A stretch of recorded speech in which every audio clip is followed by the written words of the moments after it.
بسم اللہ الرحمن الرحیم۔ السلام علیکم ورحمۃ اللہ وبرکاتہ۔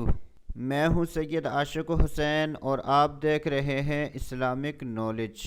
آج کی اس ویڈیو میں بات کریں گے خواب میں زندہ شخص کو مرا ہوا دیکھنا کیسا۔ تو اس کی مختلف صورتیں ہیں۔ حضرت سیدنا دانیال علیہ السلام نے ارشاد فرمایا کہ اگر کوئی شخص خواب میں دیکھے کہ وہ مرا ہوا ہے اور لوگ اس پر روتے ہیں یا اس شخص کو قبر میں ڈال دیا گیا ہے تو یہ اس بات کی دلیل ہے کہ وہ شخص گمراہ اور فسادی ہوگا۔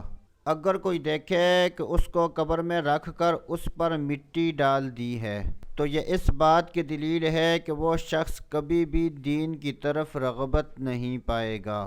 حضرت سیدنا ابراہیم کرمانی رحمۃ اللہ تعالی علیہ نے ارشاد فرمایا کہ اگر کوئی شخص دیکھے کہ وہ مرا ہوا ہے اور لوگ اس کے جنازے کے پیچھے جا رہے ہیں تو یہ اس بات کی دلیل ہے کہ وہ شخص اللہ عز و جل کے فضل و کرم سے ولایت اور بزرگی حاصل کرے گا۔ اللہ عز و جل سے دعا ہے کہ اللہ عز و جل ہمیں اچھے خواب دیکھنے، برے خوابوں سے بچنے کی توفیق عطا فرمائے۔ تو دوستو ابھی کے لیے اتنا ہی، اگلی ویڈیو تک اجازت، اللہ حافظ۔